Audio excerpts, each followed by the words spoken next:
Ito yun ang mga ingredients. 6 cups of sweet rice or sticky rice. 2 cups of white sugar. 2 teaspoons salt. 6 cups of coconut milk. I use 3 cans.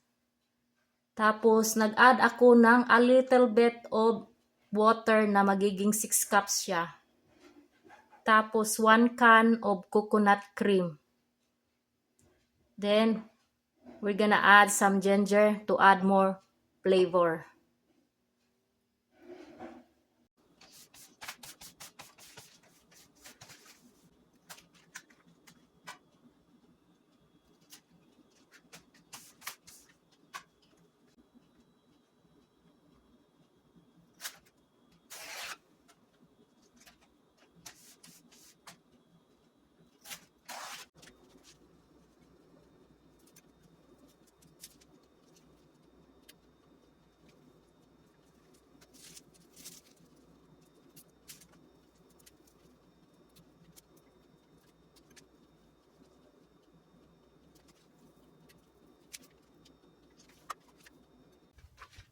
Ang banana leaves na ito guys ay pinunasan ko na siya, clean na siya. So ang susunod kong gagawin ay lalagay ko siya sa apoy para naman hindi siya madaling mapunit.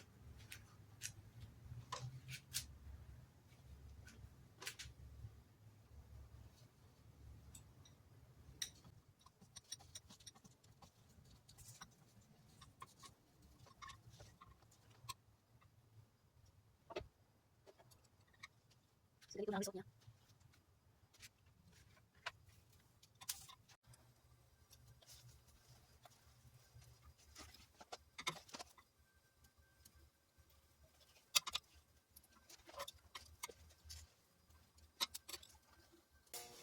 White sugar, salt, ginger, coconut milk,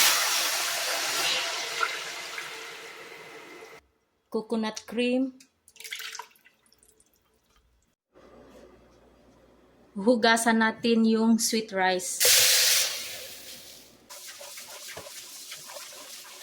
So, hugasan ko ito ng 3 times.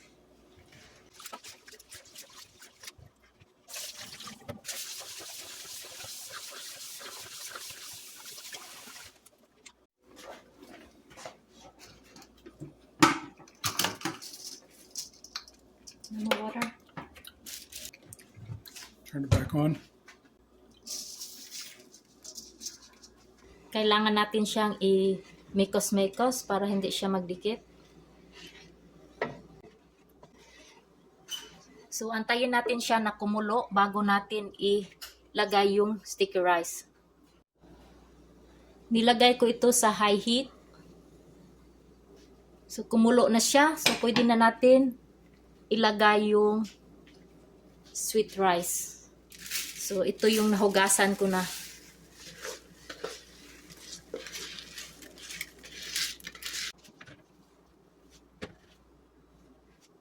So, pwede na natin ilipat yung setting sa heat ng medium heat. At dito naman, kailangan naka-stir ka palagi para hindi siya magdikit-dikit.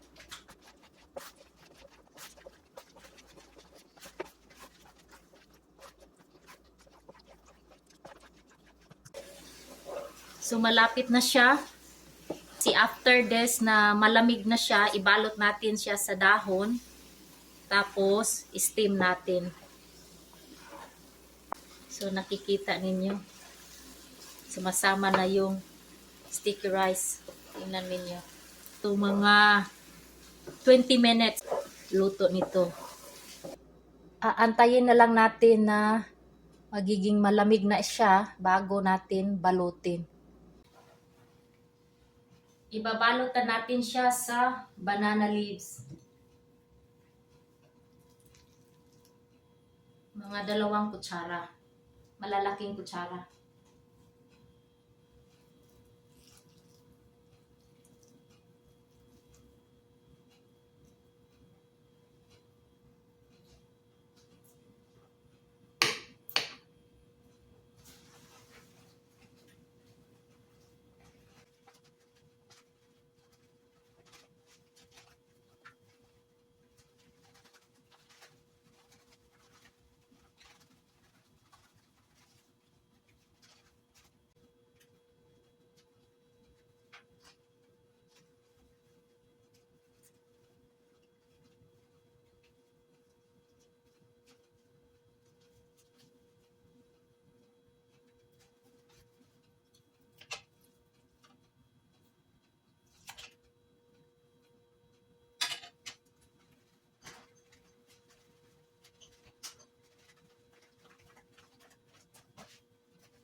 So, meron na akong dalawa.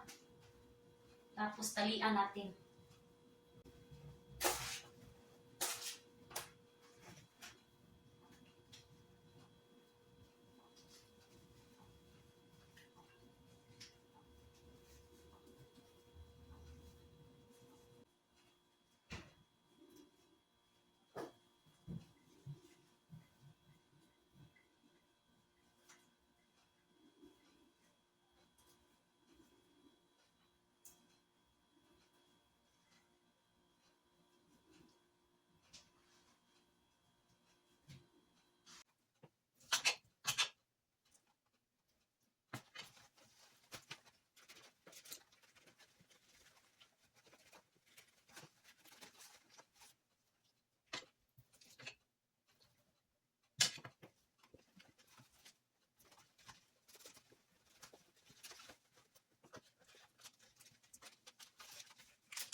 Ayan.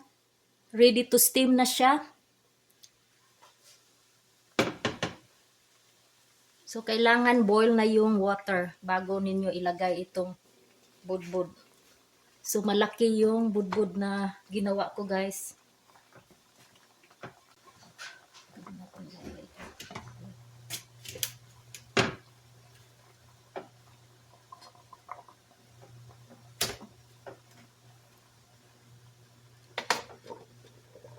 Steam natin siya ng mga 45 minutes hanggang maluto siya.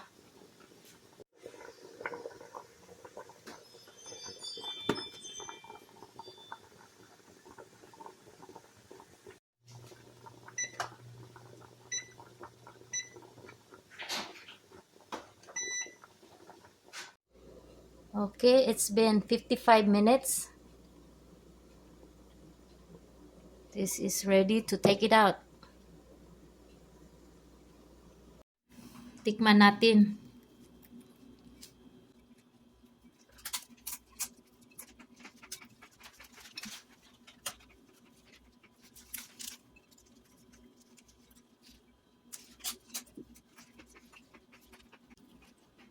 Perfect texture. Tikman natin siya kung masarap ba.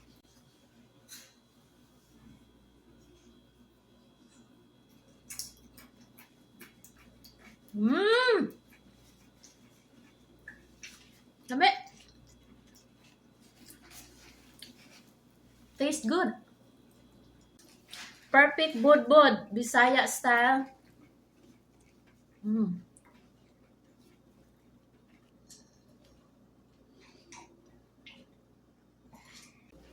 Medyo malamig na siya, so ilipat natin siya sa plato.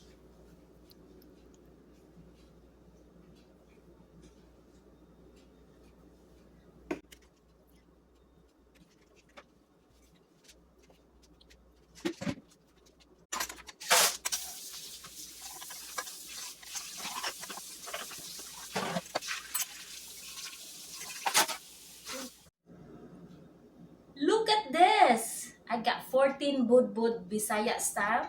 So worth talaga yung paggawa ko nito kahit natagalan. So okay lang kasi ang sarap-sarap niya.